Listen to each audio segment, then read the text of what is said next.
No episódio de Farmacotecnia com a Jana de hoje, falaremos a respeito da estabilidade dos produtos farmacêuticos. Nenhum produto é estável indefinidamente, nem os medicamentos, os insumos ou os produtos de higiene e beleza. Inúmeros fatores interferem na estabilidade de formulações farmacêuticas.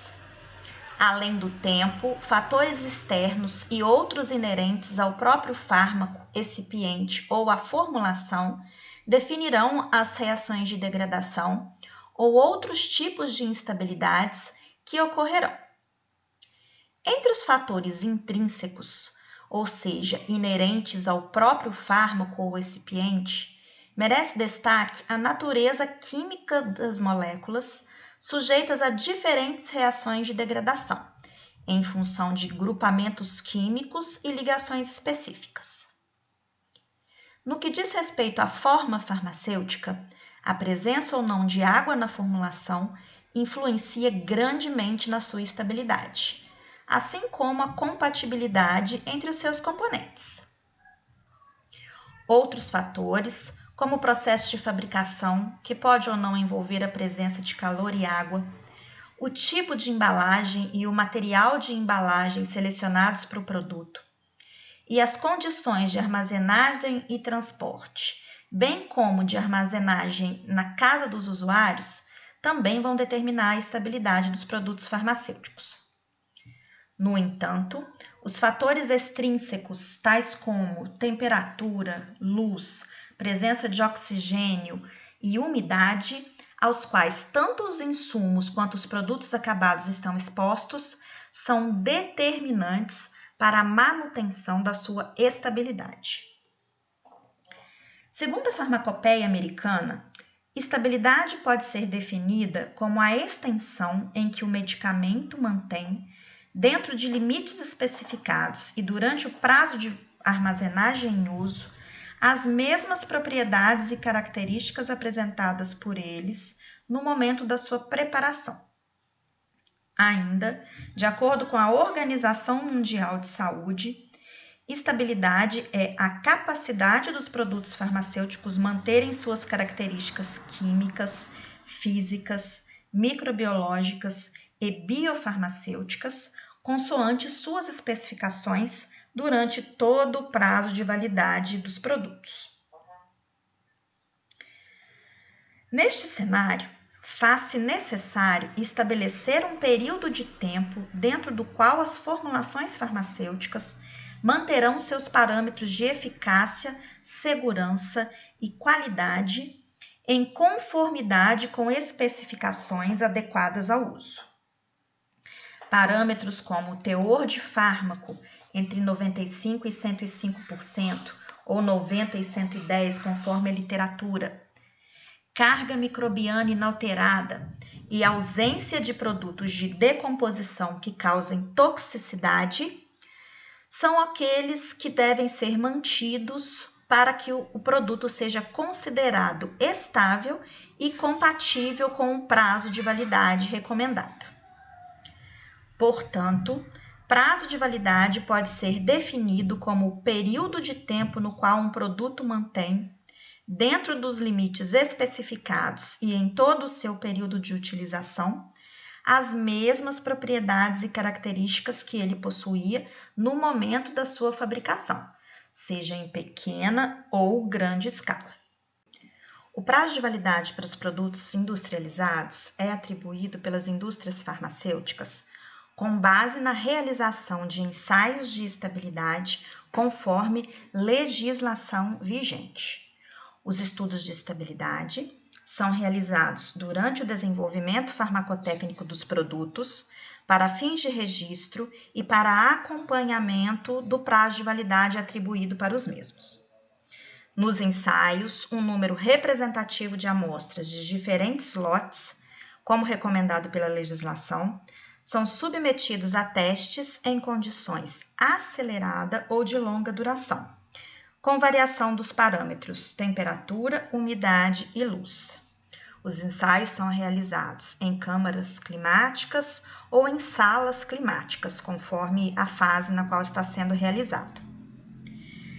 A influência dos parâmetros temperatura, umidade e luz na qualidade dos produtos é criteriosamente analisada mediante a realização dos ensaios de controle de qualidade recomendados na farmacopeia, nas monografias dos produtos, ou então realizado conforme critérios dos fabricantes.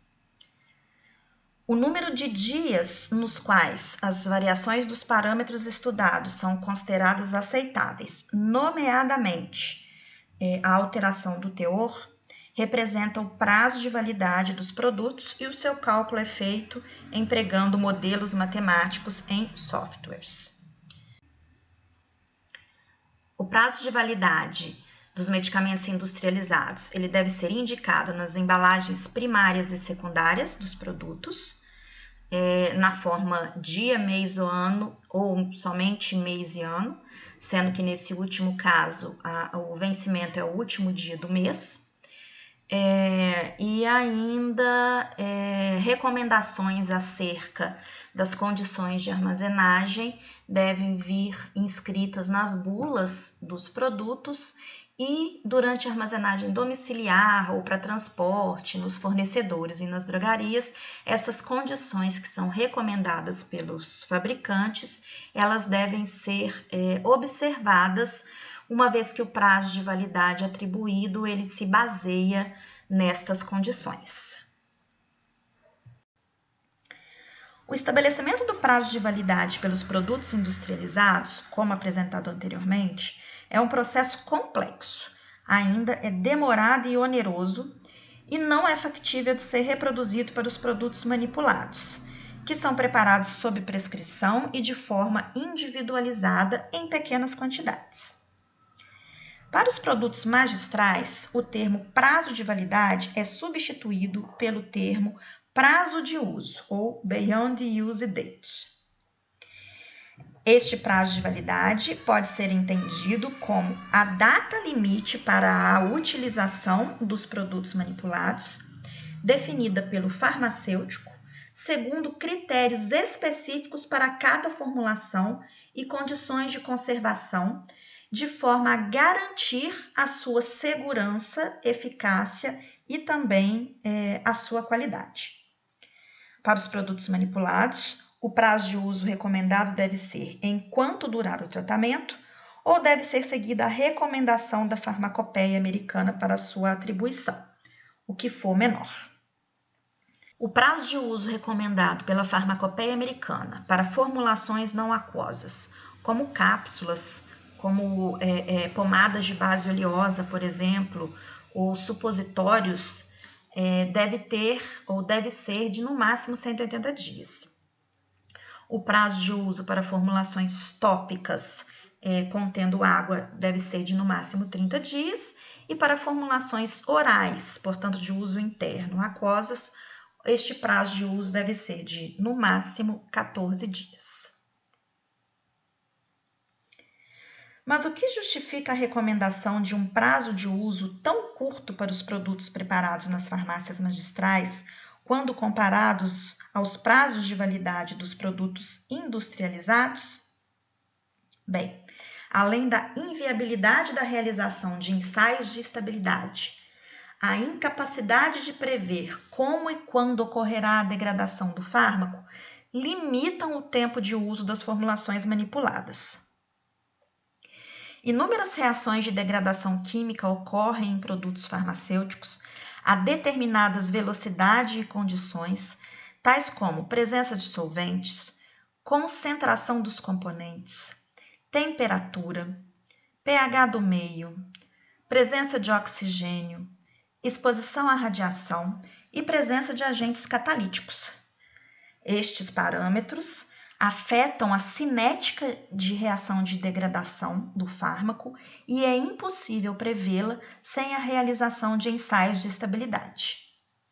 Portanto, a farmacopeia americana determina aqueles prazos que foram anteriormente mencionados, o que pode ser justificado pelo fato de moléculas ou partículas de fármaco em solução ou suspensão estarem sujeitas à degradação mais rapidamente que os fármacos na forma sólida, uma vez que a energia de ativação para que a degradação ocorra nesta última é maior.